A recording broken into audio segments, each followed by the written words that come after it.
Good evening and welcome everyone. My name is Becky Bowden and I'm a Regional Sales Manager at London Square. I hope that you're all well and staying safe at home wherever possible. To all of the key workers out there, we thank you. COVID-19 has affected us all in different ways, but the one constant is that we're all in it together.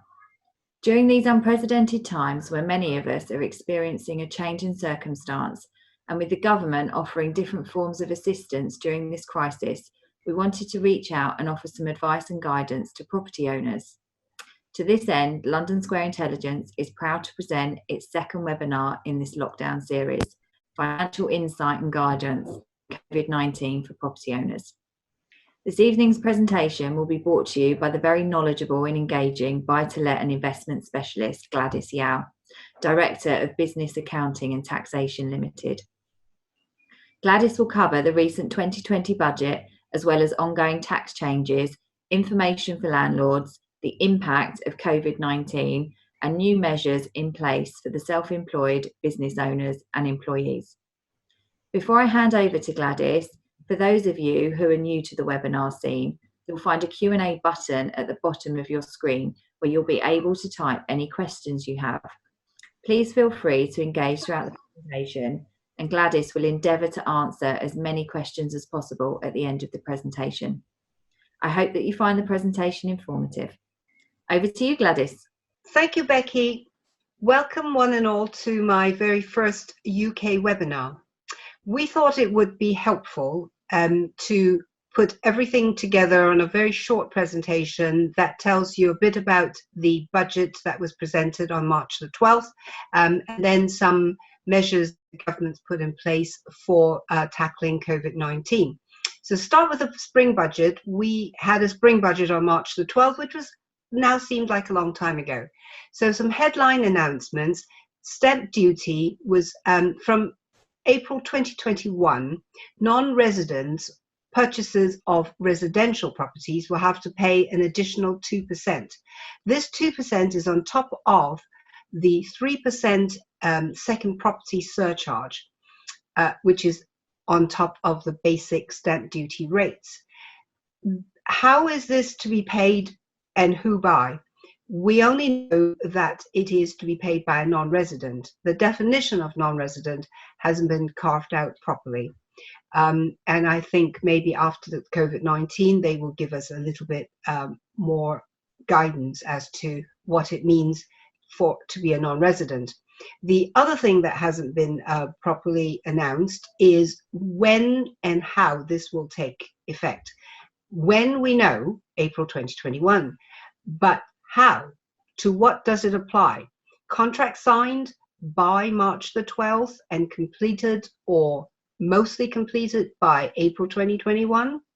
They also announced that there will be some interim transitional rules. As you know, the UK has a budget in spring as well as in autumn. So we're hoping that after this emergency time that we're in, that the autumn budget will give us a little bit more meat on the bone and give us a bit more guidance going towards the April 2021 date. For landlords, most of you will remember 2017, 2018, when the interest restriction on rental properties came in. So interest on loans and mortgages on properties ceased to be 100% deductible against rental income from that date. And it came down in 3 years from 100% to 75 to 50, and this year it becomes 25%. However, this is targeted towards higher rate taxpayers. So if you're not in the 40% tax bracket, and your net income in the UK, therefore, is less than £50,000, you will not be affected by this change in interest restriction. From this current tax year, 2021, it goes down to 0%. Capital gains tax. Now, in the past, when you sell a property, you have to report your capital gains tax in the year that you sell it in the tax return for that year. You now have 30 days to report to the government as well as make an estimate as to what amount of tax you will have to pay. If you are selling your main private residence and you do not think that you have to pay any capital gains tax, then you do not have to report it. I strongly advise that when you do sell, you speak to your accountant and make sure that you are not, you do not have to pay capital gains tax, and therefore you don't have to report it. If you have to report, you then have to estimate how much you have to pay. Inheritance tax, well, that's the final bit of inheritance tax allowance on your main home has been now increased to £175,000. So in total, if you die, if you die and your main home is passed on to your children or grandchildren, so direct descendants, you will have a £500,000 lifetime allowance against your main home. And so for a couple, that would be £1 million. But the restriction is on direct descendants. Now, to homeowners and property owners in this time, what is the government doing for you? They have asked, what can you do first? Well, we suggest that you renegotiate, where possible, your mortgage with your lenders. Renegotiate in terms of taking a holiday from payments, say for the next 3 months, because we have been told maybe this will last till June. The government have asked the mortgage lenders to give 3-month payment holidays, but please, payment holidays are just that. The unpaid amounts are added to your mortgage principal. So you might end up paying compound interest on interest. So if you can afford it, do not go down that route. However, in crisis times, cash is always king. So if you really think that you should conserve your cash, then by all means talk to your lenders and ask for a 3-month holiday. The other thing that I think that people should do is, if you are on a fixed mortgage and changing it would result in a penalty, consider changing it even then to an interest-only mortgage, because any penalties can be added to the principal amount again. So this will help greatly in this time for your cash flow purposes. So we should always explore that and talk to your lenders, definitely. After businesses, the other people that are a bit worried are both landlords of properties and their tenants. Now, tenants should always continue to pay rent when possible. Landlords are not obligated or mandated or told by the government that they should reduce or forgive rentals. However, they have to help tenants out, especially people who might have lost their jobs or lost their livelihoods, or their businesses have been put on hold because they can't run it. The government have extended notices to vacate from 1 month to 3 months. So if your tenants do not pay you any rent because they're in dire circumstances, you cannot evict them. You can give them notice. You can give them notice for 3 months and then start the proceeding to evict if they're still in the property after 3 months. However, because all court actions have ceased at the moment, when you do take them to court, it will be a long process. And I think you should bear that in mind when you have a tenant who is having a problem paying. So therefore, what can you do? I think tenants and landlords should always sit down and talk about it. How can you help each other? So for landlords, you should calculate what your base costs are, how much mortgage payments you need to make, what are the commissions that will be payable, building service charges, repairs and maintenance. Those are your base costs. If you can't meet your base cost, you might lose the property. So tell that to the tenants. They should then be able to talk to you, because if you lose your property, they lose their home. There are no government aids available for landlords, so really, really, really, you need to talk to your tenants. Now, if the tenants have asked for a rent reduction or holiday, there are a couple of things you should do. You know, when you first take on the tenant, you ask for credit checks, proof of employment. So ask for the same things. Are they on redundancy? If they are they getting universal credit? If they are, it's about £95 a week. So you've got a bit of a guidance there. If they've been put on holiday, on furlough, as the government calls it, they will be receiving 80% at least of their base salary, up to £2,500. The government have asked that when this is done between employer and employee, that there is an agreement between them so that no employment laws are broken. So ask to see that agreement so you know, landlord, and what your tenant can afford. Now, talking about businesses and employers, what is the government doing for employers? So number one, they're throwing all kinds of grants and loans, which I'll deal with it further down. But if you're a VAT registered business and you have VAT payable between middle of March and the end of June, you can defer it.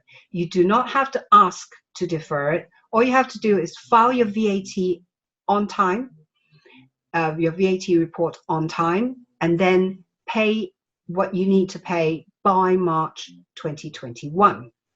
If you have a corporation tax payment due, again within this period, ring HMRC if you can't or if you need to defer it. Now, before you ring to arrange time to pay, bear in mind they'll ask questions. They'll ask questions like, what can you afford?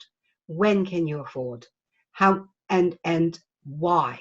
So have all these answers ready, and then make your pitch to HMRC. I'll give you a phone number that you can ring. It's a special COVID-19 hotline. It's 08000 241 222. So that is what you need to do if you have problems meeting your corporation tax payments. Now we're going to talk about the loans. So the government's given out, is giving out business interruption loans. No, they're guaranteeing business interruption loans, and the banks are supposed to give it. The government's guaranteeing 80% up to £250,000. And I'm only targeting small businesses here because big businesses will have all their accountants advising them. So up to £250,000, guaranteed 80% by the government, and first 12 months interest is also paid by the government. So in effect, tax interest free for the business owner. They recently announced on Monday another thing called a bounce back loan. I love these names. So bounce back loans are targeted to smaller businesses, and it is up to a maximum of £50,000 or 25% of your turnover, whichever is the lower. So that, I am told, when Rishi Sunak made the announcement, will be a much simpler thing to do, and it is also 100% guaranteed by the government. So it comes online from Monday this week. So have a look, and I believe it is also interest-free for the first 12 months. So 100% guaranteed and interest-free. By far the easiest thing to get is a grant of at least £10,000 for rateable businesses. So if you have a business premises, whether you pay rates or not because you've got a business rate reduction or small business rate relief, you can apply through your council for a straight grant. You do not pay this back. It is a grant to help you to meet your rental payments and your council tax bills. So I have been told by my clients that they have received emails from the council to apply, inviting them to apply. They've applied, and whoa, the money is there within less than a week. So businesses, those are the help that you get. The next slide is for for what the government is doing regarding employees. So you heard me talk about furloughed employee. The government, HMRC, under the job retention scheme, will pay 80% of your employee's salary up to a maximum of £2,500 till the end of June. The portal is now open. Anyone who has employees can make the application. The 80% will cover base salary, any employer's contribution, and any pension payments, employer's pension. And this is a grant to the employer, and it is taxable on the employee.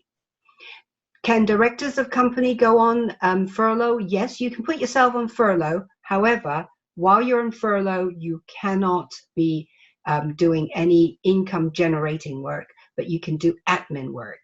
If you have employees that you want to put on training, this is the perfect time, because furloughed employees can be sent on training courses.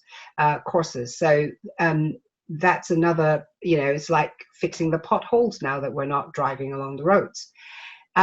So that's what the government's been doing for businesses. And you've heard me talk about furloughed employees. So just to go more in depth into this, the furlough is 80% of your gross pay. That does not mean that your employer can't pay you 100%. If they can afford it, they can still pay you 100%. But they will reclaim only 80% from the government. It is taxed on the employee as if they were being paid a salary. So tax will be taken off, national insurance will be taken off at source. The minimum period of furlough has to be 3 weeks. It can be extended if necessary, or you could swap employees around. So if you can split your employees up into 2 or 3 groups, the first group can go on for furlough for 3 weeks, then they come off furlough, and the second group go on. So there's a lot of things that employer and employees can do together. There is a bit of a loophole where someone might have resigned or been made redundant just before this announcement was made. The HMRC have said, hey, to help everyone, the employer can rehire the employee just for this period and just to help smooth things over. So HMRC is doing a lot for businesses and for employees as well. Right. Self-employed, you were the last group of people that HMRC announced help for, and this is because it's a very difficult process, and it's quite complicated. So what they've done is they've said, okay, we're going to use last 3 years of tax returns filed, so 18-19 going back 3 years. You must have filed an 18-19 tax return, and you must be continuing to trade in 2021. And only have stopped trading because of the virus and the lockdown. So these are the conditions they put down. When they're calculating your net profit, they will not take into account any dividends or any property income, including income from furnished holiday lets, which in tax terms is a business income, but where this is concerned, they have decided that it is not. So they'll calculate an average using your last 3 years tax return and pay you 80% of that average monthly. Because you won't get any payments till mid-June, you will probably get 3 months at a time. Please note, this is not a grant. It should be reported on your tax return for 2021 as income. Those of you who have made payments in advance in January, you can ask HMRC if you can recover the payment on account if you are having cash flow problems. And they've also waived the 31st July second payment on account. However, all of this will have to be paid by January 2021. So think very carefully of what you want to defer. And a very important thing is this: you do not ring HMRC to ask when you're getting this. They will write to you to tell you that you're eligible and how to apply. And you will only get this in writing in a proper letter. So if you get an email saying, this is HMRC and we've got some money for you, fill in your bank details, do not do it. You will be notified by HMRC by letter. This is all that I can do right now. So over to you, Becky, for the questions and answers. Many thanks, Gladys. That was a great update and really highlights all the support being offered by the government there. So I'm just going to read out some of the questions that our participants have posed for you. Sarah is asking, how do I get self-employment aid, and can you repeat the HMRC number, please? Okay, and for people who can't make the payment that is coming due, the phone number is 08000241222. Right, and Sarah, your question about contacting HMRC. Do not contact HMRC if you are self-employed and you're waiting for the aid to come. They will write to you, and and it's not by email. They will send you a letter to tell you that you qualify. I suspect they will also tell you how much. They will then ask you to go online and register your details so that they can pay you. And I think the initial payment will be for 3 months up until the end of June. Excellent. Thanks, Gladys. Magdalena would like to ask, what about somebody just starting business? Any support applies? I am really sorry, Magdalena. If you have just started self-employment, started a business just before the lockdown, unfortunately, there is no help that I can think of at the moment. If you have a business premises, you might ask the council if you qualify under the £10,000 grant that I was talking about. But in terms of HMRC, the cutoff was you had to have been in business the last tax year and in business as well, still in business the current year. Thanks, Gladys. Anonymous would like to ask, will the UK government have enough money to give out, considering the various schemes that they're offering? Anonymous, I'm going to say yes, because they will probably borrow what they need to. And quantitative easing has become a byword since the 2008 financial crisis. So I don't think that you need to worry about the government's coffers. But remember, cash flow is very important at this time. So for all of us, if you can review your cash commitments, whether you're a business or a individual, it will be very useful. And also, just to remind you, the government has a few loans that are available. So for the small businesses, this business bounce loan, the bounce back loan, is a really easy thing to apply for, apparently, and it should be available from this coming Monday. That's great. Louisa is asking if refinancing of mortgage is advisable. She says, since I remember several years ago, capital gains equals market value of property in the future, less value of property as of the 31st of March, provided that you do not refinance your property. Magdalena? Louisa, sorry. Louisa, I don't know where you got that information from. Capital gains is calculated based on what you bought the property for and what you sold the property for. In fact, the mortgage on it doesn't come into play at all. The only reduction you might get is if it was your primary residence for a period of time or for 100% of the time, then there will be no capital gains payable. But if it was your primary residence for a percentage of the time and then you let it out for the rest of the time, then there will be capital gains depending on the cost price and the purchase price. The cost price and the selling price. Nothing to do with mortgages at all. That's great. Thanks, Gladys. Sheila has commented that she couldn't move out of her property because of lockdown, and her landlord is asking her to pay an extra £250 a month on her rent. Can they do this? Well,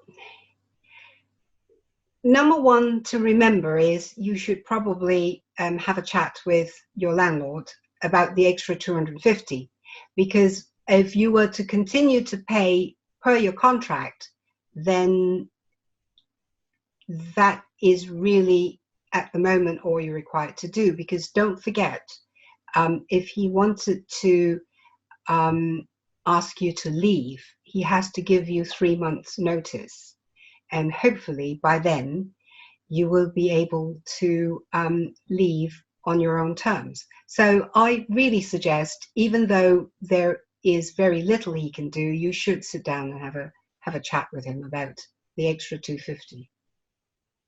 Great, thanks. Sandra is asking, how quickly will the businesses get furlough money from the government? Yes, well, as I said, halfway through my presentation, one of my clients, we applied for them the day the portal opened, which was the 20th of April, and by the following Monday, the money had been paid into the designated bank account. So not only is it working, it is working very efficiently. The other thing that has happened too is I heard from my hairdresser, believe it or not, they applied for both furlough as well as the business interruption loan, and both have been received. So the government, I think, is doing a fantastic job making sure that we are not suffering as much as we need to. That's great, isn't it? It is. I think it's amazing. Just one final question, I think. Does 3 months mortgage holiday also apply to overseas loan? For example, buyer borrowed money from HSBC Hong Kong. I think your very first webinar, someone asked that same question. This 3 months thing is a recommendation by the UK government to UK banks. I would suggest that you should talk to your Hong Kong bank and see how they will help. It's not a government ruling. It is a government plea. So I would suggest you talk to your Hong Kong bank and ask for help there. Excellent. Thanks, Gladys. Unfortunately, that is all we have time for in terms of questions. However, for those of that we didn't get to answer, I do apologise. And if you didn't get the opportunity to ask a question you had in mind, please feel free to get in contact with Gladys or London Square after the webinar, and we'll look to get your questions answered for you. If you missed any of tonight's webinar or wish to recap, a copy will be uploaded to the London Square website. It should be up there tomorrow, hopefully. And you'll also be able to find a copy of our first webinar, Mortgage Advice During COVID-19, on the website as well. Just a general sort of note, whilst London Square sales suites are currently closed, we're still working and we are able to carry out virtual viewings and take reservations for any of those that are interested. Please see our website for further details. We've also got a further webinar next month, the topic being Help to Buy. So look out for further information on that. I'd like to thank you all for joining us. Please stay safe and take care.